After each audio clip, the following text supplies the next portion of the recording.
Hello enemy fans, आप सबका स्वागत है शाहनवाज माइट के चैनल पर। और आज की इस वीडियो में हम देखने वाले हैं सोलो लेवलिंग एपिसोड 3 को। तो बिना टाइम वेस्ट किए एपिसोड को स्टार्ट करते हैं। तो जैसा कि हमने एपिसोड 2 में देखा था, जिनुओ की मौत होने से 0.2 सेकंड पहले जिनुओ के सामने एक नोटिफिकेशन खुल के आती है, जिसमें कि ये लिखा था कि अगर आप प्लेयर बनना चाहते हैं तो यस दबाएं। जिसके बाद जिनुओ यस कर देता है और एपिसोड यहीं पर एंड हो जाती है। अब हम देखेंगे उस एपिसोड के आगे। जब जिनुओ की आंख खुलती है तो वो एक हॉस्पिटल में होता है। जिनुओ अपने आप को देखकर बहुत ज्यादा हैरान हो जाता है और उसे यकीन नहीं हो रहा था कि वो अभी तक जिंदा है। वो अपने आसपास देखता है तो उसे पता चलता है कि वो हॉस्पिटल के अंदर है। तभी उसके पास एक इंस्पेक्टर आता है और वो जिनुओ से कहता है कि आखिरकार तुम्हारी आंखें खुल ही गई। जिनुओ उससे कहता है कि आखिर तुम कौन हो? तो वो जिनुओ को बताता है कि मैं हंटर्स गिल्ड का इंस्पेक्टर हूँ। जिनुओ मन ही मन कहता है कि आखिर इंस्पेक्टर मुझसे क्यों मिलना चाहता है। वो इंस्पेक्टर जिनुओ को बताता है कि तुम यहाँ 3 दिन से पड़े हुए हो। जिनुओ को समझ नहीं आ रहा था कि आखिर वो हॉस्पिटल में कैसे आया और वो 3 दिन से क्यों नहीं उठा था। जिनुओ उस इंस्पेक्टर से पूछता है कि आखिर जूही और मिस्टर सोंग के साथ क्या हुआ,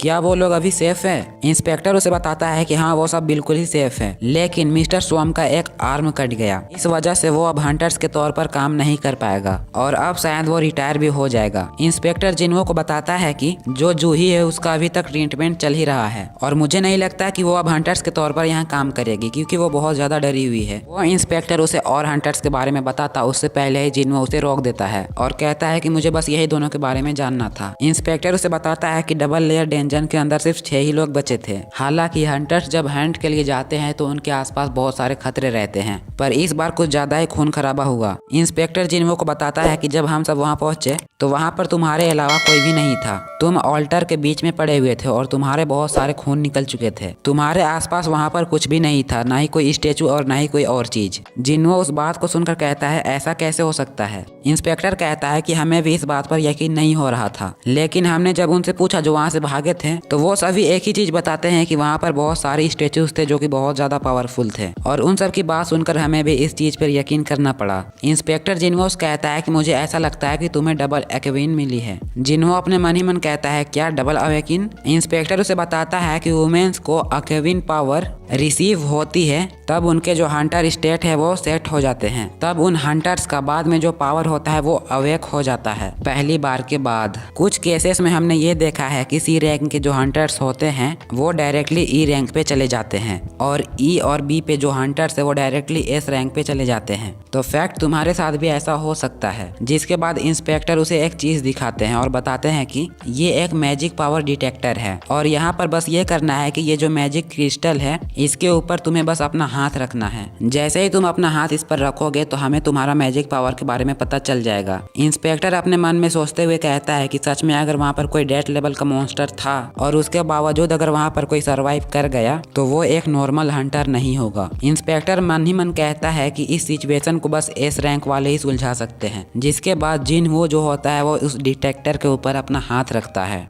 जिसके बाद वहाँ रीडिंग होना स्टार्ट हो जाती है कि जिनुओ की मैजिक पावर आखिर कितनी है। डिटेक्टर होता है उसके अकॉर्डिंग जिनुओ का मैजिक पावर सिर्फ 10% है। इंस्पेक्टर मन ही मन कहता है कि जो कचड़ा है वो कचड़ा ही रहेगा। जो सबसे लोएस्ट ई रैंक के हंटर्स होते हैं उनकी मैजिक पावर कम से कम 70 तो होती ही है। इंस्पेक्टर जिनुओ को कहता है कि हमने तुम पर बेमतलब का शक किया। जिसके बाद वो इंस्पेक्टर वहां से चला जाता है। जिसके बाद जिनुओ अपने सामने एक विंडो स्टेटस देखता है और कहता है क्या वो इंस्पेक्टर इसे नहीं देख पाया? जिनुओ कहता है कि मेरा एक पैर और एक हाथ तो कट चुका था, पर ये अभी सही सलामत कैसे हैं? मुझे समझ नहीं आ रहा है कि ये सपना है या फिर हकीकत है। क्या मुझे उन लोगों को बताना चाहिए कि मुझे एक स्टेटस विंडो दिखता है? जिसके बाद जिनुओ जो होता है वो अपने सामने स्क्रीन होती है उसे टच करने की कोशिश करता है, लेकिन फिर जिनुओ कहता है कि शायद ये टच स्क्रीन नहीं है और शायद मैं इसे टच ना कर पाऊँ। जिनुओ उसे टच करने ही वाला होता है तभी उसकी सिस्टर वहाँ पर आ जाती है और वो जिनुओ से कहती है ब्रदर आप क्या कर रहे हो? वो जिनुओ के ऊपर बहुत तेजी से चिल्लाती है और कहती है आप हर बार डेंजन के अंदर चले जाते हो और घायल होकर लौटते हो।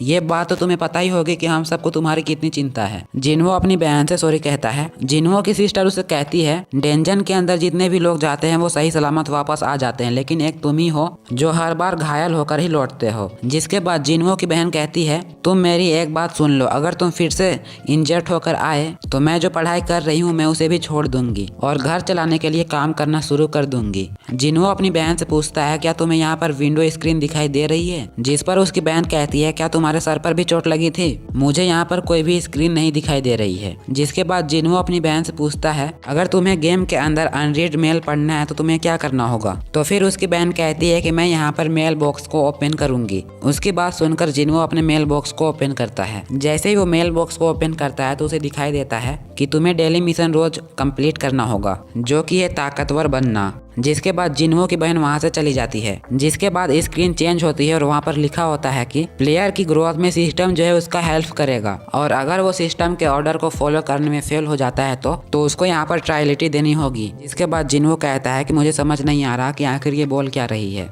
जिन्हो याद करता है कि जब वो ऑल्टर के ऊपर पड़ा हुआ था तब इसी प्रकार की उसके सामने एक स्क्रीन आई थी। फिर जिन्हो कहता है चेक, और उसके सामने एक गोल आ जाता है कि उसको आज डेली क्विज में क्या करना होगा। उसमें लिखे होते हैं कि पुशअप करने होते हैं, रनिंग करने होते हैं और कई सारी चीज़ें लिखी हुई होती है। और सबसे नीचे एक वार्निंग लिखी हुई होती है जहाँ पर लिखा होता है कि अगर तुम डेली क्विज को कंप्लीट नहीं करोगे और तुम फेल हो जाते हो तो तुम्हें पनिशमेंट मिलेगी। और वहाँ पर एक टाइमर स्टार्ट हो जाता है जिसे देखकर जिन्हो घबरा जाता है और फिर वो कहता है ये क्या मजाक है, और वो फिर अपने बेड में वापस लेट जाता है। जब जिन्हो सोकर उठता है तो उसे बताया जाता है कि तुम डेली क्विज को कंप्लीट नहीं कर पाए, इसीलिए तुमको यहाँ पर पनिशमेंट मिलेगी। जिसके बाद जिन्हो जिस बेड पे बैठा होता है वो बहुत तेजी से हिलने लगती है और जिन्हो कहता है क्या यहाँ पर कोई भूकंप आ गई है। तभी वो देखता है कि वो एक दूसरे जगह पे पहुँच गया है।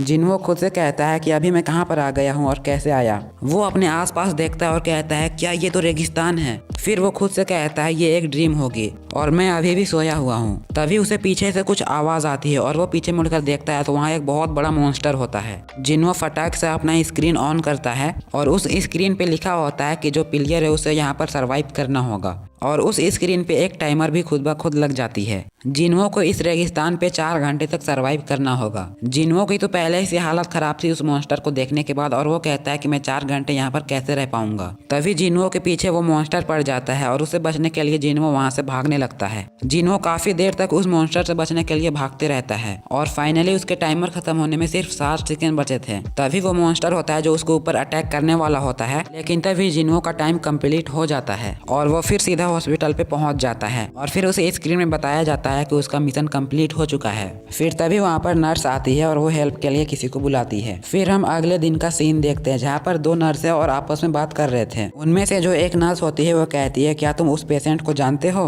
जिसका नाम जिन्हो है? मैंने सुना है कि वो एक हंटर है जो दुनिया का सबसे कमजोर हंटर है। दूसरी नर्स कहती है हाँ, मैं उसको रोज यहाँ पर रनिंग करते हुए देखती हूँ। उसे यहाँ पर आए हुए बस कुछ ही दिन हुए हैं। मैंने इसके बारे में डॉक्टर से बात की। डॉक्टर ने बताया जो हंटर्स होते हैं वो नॉर्मल इंसानों की तुलना में काफी जल्दी रिकवर हो जाते हैं। फिर हम जिन्हो को देखते हैं जो बताता है कि उसे होश में आए 4 दिन हो चुके हैं। उसने यहाँ पर कुछ चीजें पता कर ली है। पहली चीज, मेरे सामने जो ये स्क्रीन दिखाई दे रही है ये कोई एल्यूजन नहीं है और इसे सिर्फ मैं ही देख सकता हूँ। दूसरी चीज, जब वो मिशन कंप्लीट कर लेता है तो उसे कुछ रिवॉर्ड्स दिए जाते हैं, जिसके बाद उसे स्क्रीन में बताया जाता है कि आपको यहाँ पर एक रिवॉर्ड चूज करना होगा। जिन्हो यहाँ पर स्टेटस रिकवर का जो ऑप्शन होता है उसे चूज करता है। जिन्हो बताता है कि अभी जो उसने रिवॉर्ड चुना है उसकी हेल्प से उसने एक्सरसाइज करने के बाद उसे जो थकावट होती है वो तुरंत ही दूर हो जाती है। इसके बाद जिन्हो बताता है कि यहाँ पर एक स्टेटस पॉइंट है और यहाँ पर एक रैंडम बॉक्स भी है जहाँ पर से रिवॉर्ड्स मिलते हैं, और स्टेटस पॉइंट का यूज करके मैं जो अपने कैरेक्टर है उनके स्किल को बेटर कर सकता हूँ। और जैसे जैसे मैं अपने कैरेक्टर का स्टेट का लेवल बढ़ाऊंगा